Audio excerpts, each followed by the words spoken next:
for some of you probably sort of find that. Let's move into interiors.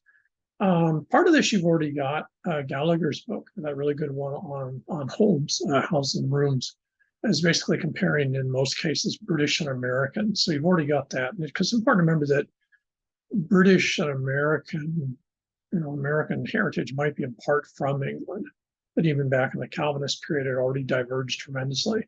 And if you look at interiors and such like that, there's been some merging in the last 40 or 50 years, probably largely due to the internet and now, things like Amazon and such, sort of global shopping, global design, global furniture. But nonetheless, what you find is large parts of British interior design are very different than their American counterparts. And this goes back to the fact that interiors are reflective of the culture or the social group that uses them. So it's important to remember that interiors are never functional. There's always a functional component to it, obviously, but interiors are always going to be areas that in some way, shape, or form reflect the values and attitudes of the occupants. And thus, interiors are always going to be culturally or group specific. I'm going to use Japanese and American design simply because, you see both of them in Architectural Digest and such a lot. And also, I think, especially here in Hawaii, we're fairly familiar with some aspects of Japanese design. And of course, also Japanese design is oftentimes sort of put on a pedestal of aesthetic, sort of uniqueness, which isn't really deserved. And it certainly doesn't reflect how Japanese actually live in their real locations. If I remember, I'll give you some sites for some very well done, sort of really interesting looks of how Japanese actually use their interiors. But nonetheless, they're still very culturally different than their American counterparts. And if you're an interior designer and you're going to be working for Asian clients, which if you're in someplace like Kakako is highly likely, what you're going to find yourself is an interesting situation where some of the design elements are going to be explicitly Western because there'll be an attitude from an Asian client that you're in the United States, you're in Hawaii. So therefore, there should be some elements that reflect their stereotypes of sort of what you might call your American/European design. On the other hand, what you're frequently going to find is other parts of the design. In fact, frequently modifications that will be made to fit Asian norms in the sense of whether it be Korean, Chinese, or Japanese, things that they're comfortable with that don't necessarily remind them of home, but in some sort of deeper level are sort of the normal expectations for what a house should be, for example, or an apartment should be, what people should be when they're in the same place, etc. So let's take a look at some of the specifics of these. First, and you're probably really tired of this, but just sort of reiterate yet again, when you look at the interiors in American homes, and this again is some of this also we saw on exteriors or sort of area, but specifically in interiors, really big thing is task segregation. It's really been interesting when you look at the current sort of trend, which is really pushing the idea of open home design. But the interesting thing is actually when you watch people using it, there's still an enormous amount of task segregation. The idea that a bedroom should be physically separate from living areas. They have all these defined spaces, even if there's no walls, they're still very defined in terms of spaces. Kitchen islands, for example, are a great case in point in an open area kitchen living room combination. And so what you get is this idea that you separate task by space and you separate space in a particular task. And if you're involved in this, for example, if you want to declare a home office for the IRS, you have to have a specifically defined area of space and it has to have some sort of bounded area attached to it. Otherwise, you can't claim it because they'll say, well, it's not actually a home office. It doesn't have a defined space to it. So this idea of task segregation is a major part of American logic. And I think in part it goes back to the old Calvinist thing of the idea that time spent at work is God's time or morally superior. Time spent goofing around or such isn't. So, for example, having a workspace which also has your gaming computer would not be Calvinist. The Calvinists wouldn't like that. And the American sense, the idea that, well, you can't have distractions. Your work area has to be separate from your family or social area. Is very, very much part of the American system. I should point out this isn't necessarily true of Europeans. And many European folks, for example, the French, don't tend to do task segregation. They do spatial segregation, but you do various tasks in the same space. So French and, for example, Italians really generally like to have separate rooms. They don't like the idea of open floor plans the same way that Americans do, but they tend to do multiple things in each space. So it doesn't look, the house might have as many or more rooms than an American home or apartment, but they're not going to be using them in the same way. In the Asian context, what you're frequently going to find is spatial segregation is oftentimes tied to rank and basically position in the family. So it's not tied to task per se. One of the things that drives other folks crazy is if you look at an American home or apartment, and I challenge you to do this in your own place, wherever you live, is notice the number of timekeeping displays that you have. If you have a coffee maker, it's got one. If you got a microwave, it's got one. If you got a stove or an oven, it frequently has one.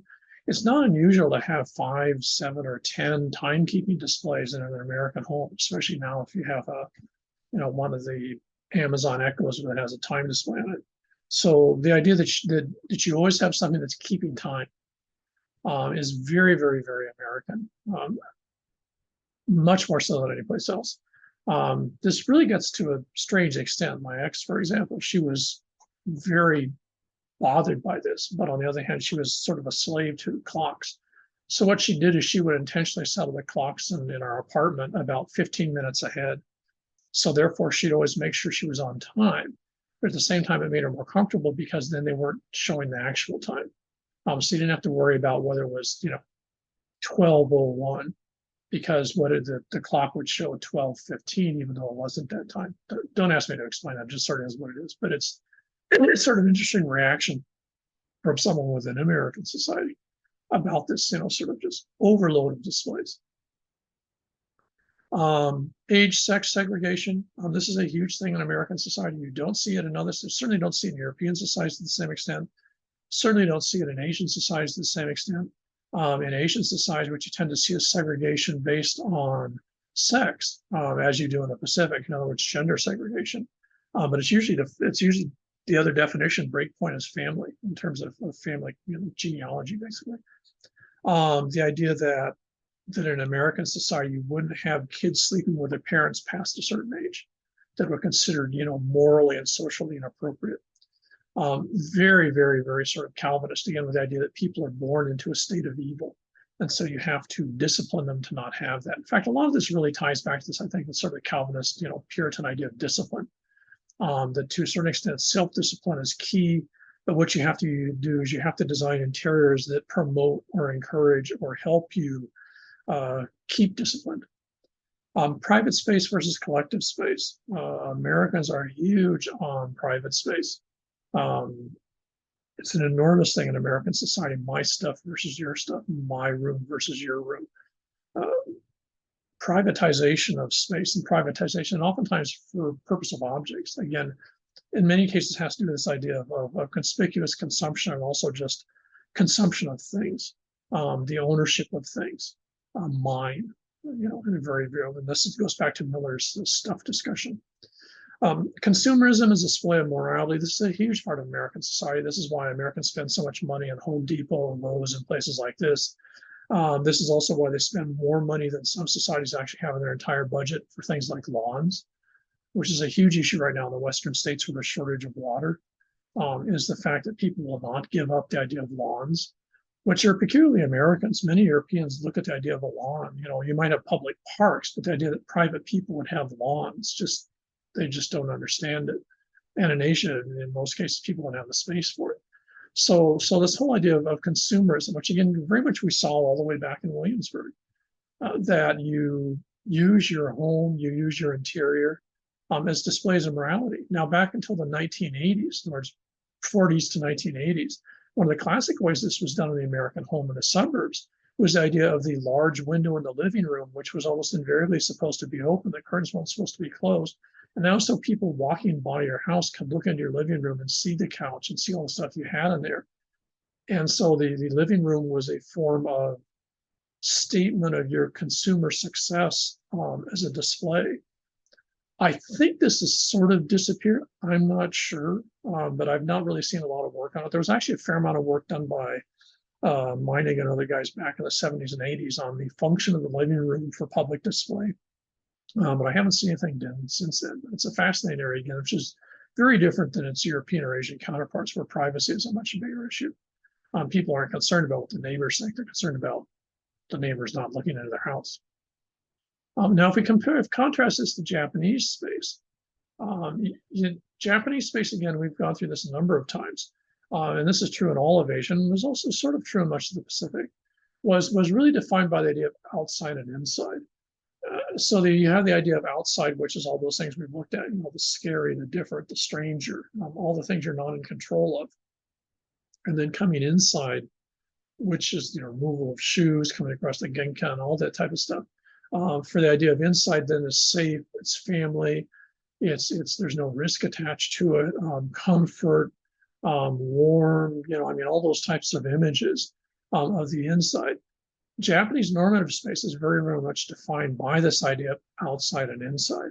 And this is one reason why even in Japan today, and in fact in much of Asia still today, very rarely would people invite folks over to their home. The American pastime of what I think used to be called a cocktail party back in the day, but now would be, say, a backyard barbecue or something like that, where people are in your house. That's in Asia. That's like people are like, why are you here? So the idea that inside is private family space where you don't have to present and posture and look right for the rest of the world.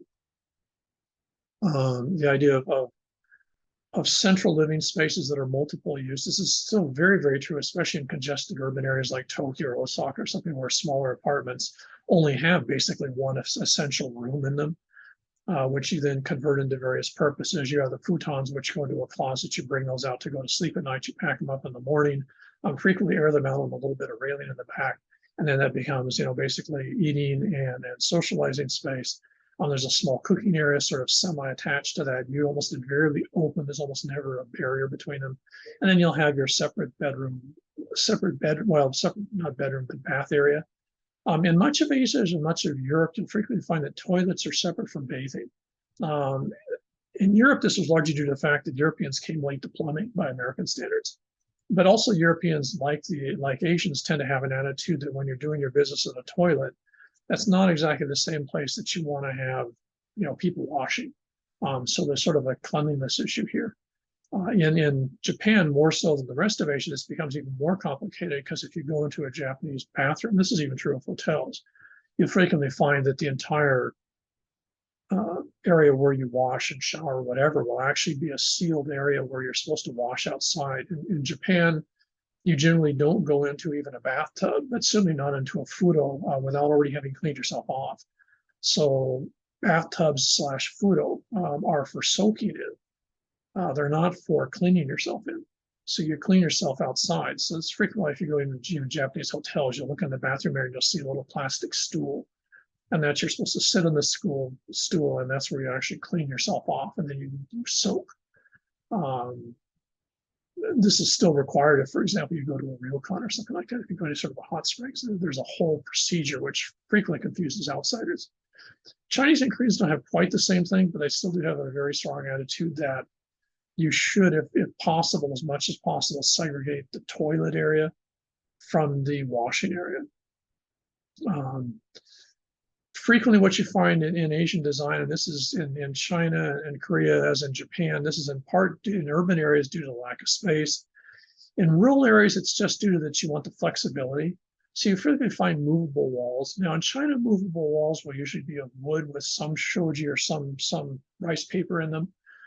In Japan, they tend to be much more shoji and a lot less wood. I'm not sure, maybe it's just a scarcity of wood. I'm not sure what this was traditionally. What you're going to find is that these walls are movable. And so if you need more space, if you need an open living area expanded, you just literally slide the walls back and wham, you've got your space. If you want more privacy or you want to segregate space, then you slide them in and now you've got your separated spaces. The idea of flexible walls are extremely typical in Asia. I don't remember seeing them or hearing them much about them in Europe. You saw them a little bit in the 40s through the 60s in the United States in small poor suburban areas where you'd find sort of accordion walls, which actually used to be common in classrooms and stuff, where you could actually take a room and then pull sort of this divider across and separate space. Those fell out of favor really quickly, and to be honest, they're pretty strange looking, but But there was this attempt, and I think in part it just sort of failed because Americans just didn't use them. I mean, if they had them, they just left the area open. But I think it bothered them that they couldn't have sort of defined space. So this idea that you have flexibility, you have limited space, and you flexibly modify it literally by sliding partitions back and forth, very, very typical in Asia. And that allows you to find multiple uses for the same piece of place again. Let's very quickly take a look at one of these.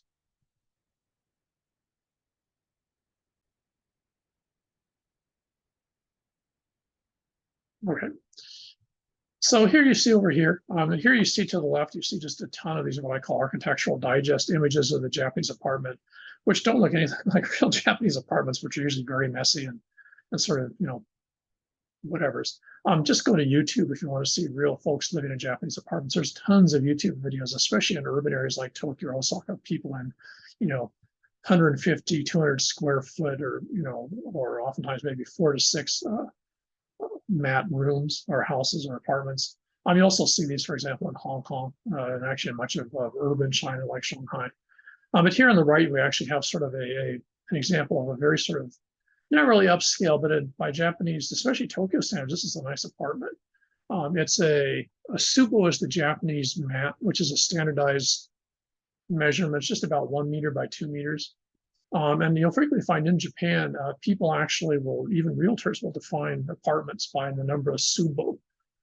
So, you might have like a 12 tsubo apartment, and that's your actual square meters that you have in the floor area. So you might not have the whole thing covered in, tatami mats, but that's still how people visualize space. It's actually sort of handy because once you get used to what the idea of the size of a tsubo is, it's actually pretty easy to visualize this. Here you see this idea of semi-partitioned space. Natural lighting is a big thing in much of Asia. So allowing light in is very important. So what we've also got here is we've got our classic partition, which would, if this was a not quite as modern thing, it would probably have, probably be shoji sliding back and forth. You've got your one wall here that separates your bathing area. In this case, it actually is a toilet bathroom combination. And here, then you've got your kitchen, basically access to your living area and your sleeping area. Now, in a smaller apartment, you won't have this. You won't have the sleeping area. Everything happens here. You'll have a large cupboard in which you keep all these sleeping mats. And what you do is you basically move this table off to one side, and then you lay the mats down, and then that's where you sleep. Then you put the mats up in the morning, move the table back out. This is why very frequently, and this is true in much of Asia, you'll find that actual living room tables are not only low, because you're going to be on zabs, or you're going to be sitting basically on the floor, but they're also going to be fairly light, just because you move the buggers around every day, maybe a couple of times a day. So if you notice there's not very much in the way what you would call classically American furniture.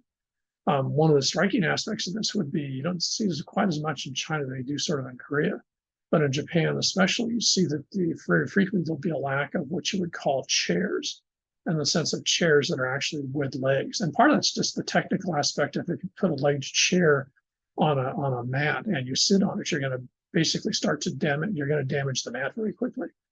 So what you're frequently going to find is people will have furniture that basically sits on the floor. In fact, I think we've got an example here. Yeah, here's a couch on the floor. Very rarely would you find something like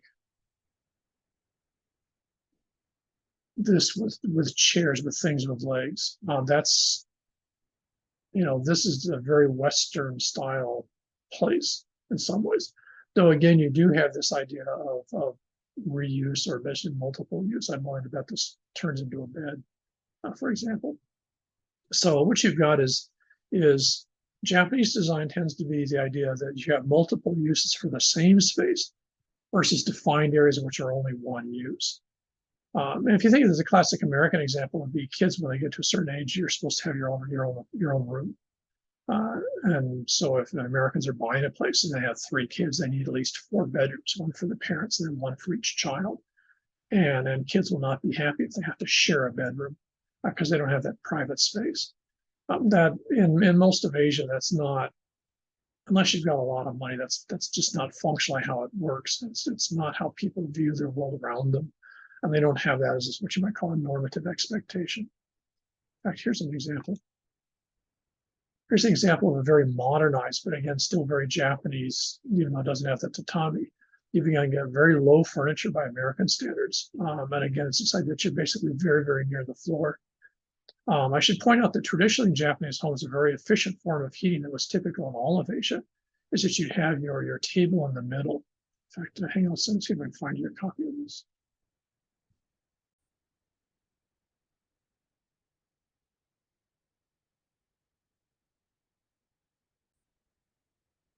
Okay, this is a sake brewery. This is the town of Takayama, which is famous for its sake. And it's also famous because three of the main streets are basically have been the same for the last 300 or 400 years. So I think this place is about 250 years old, as I remember. So what you see here is very much sort of modernized rural Japanese design. And the really key aspects that are very traditional is this, again, the idea of a very low multi-use space here.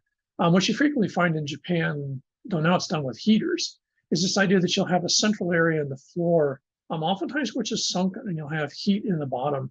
In this area, you've actually got a classic, coal-fired, I don't know, fireplace, I guess, for lack of a better term.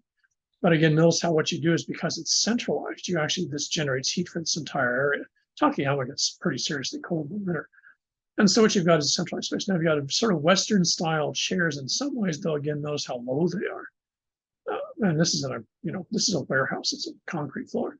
What you'll frequently find in Japanese homes, and basically all older homes, but it's still a lot on even modern apartments, is in the living area, you'll actually have a area that's generally in wood or even maybe tile.